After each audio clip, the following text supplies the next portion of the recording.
What else?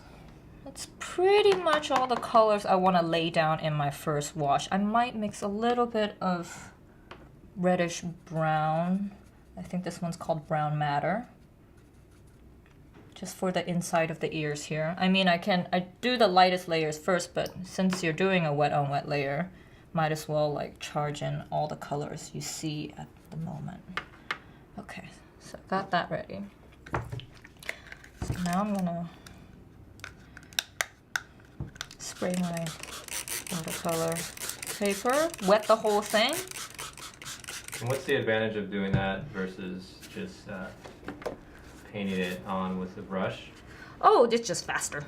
So I would paint it on a brush sometimes. I would use a very, very large brush and doing that, but this one's just a little bit faster, and I'm just spreading it around. And a trick to see, you know, water is clear, has no color, so a trick to see if you got everywhere is just to move it around, and you see shiny areas, and some areas that are not quite shiny, that's the part that is not saturated with water.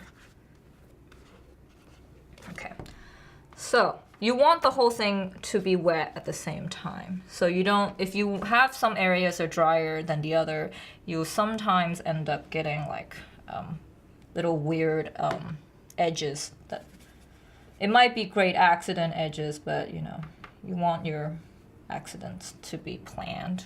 Well, I guess that's a terrible statement, sorry. So I'm adding a little bit of yellow. So why is the paper fully wet?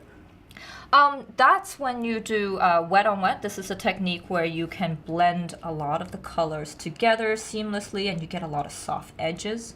So see here I'm putting down the oranges. And then keep in mind right now some of the colors, it looks a little like maybe too bright, but then you're always, it's mixing in with the water. So it's kind of dry, a little bit lighter than you expect.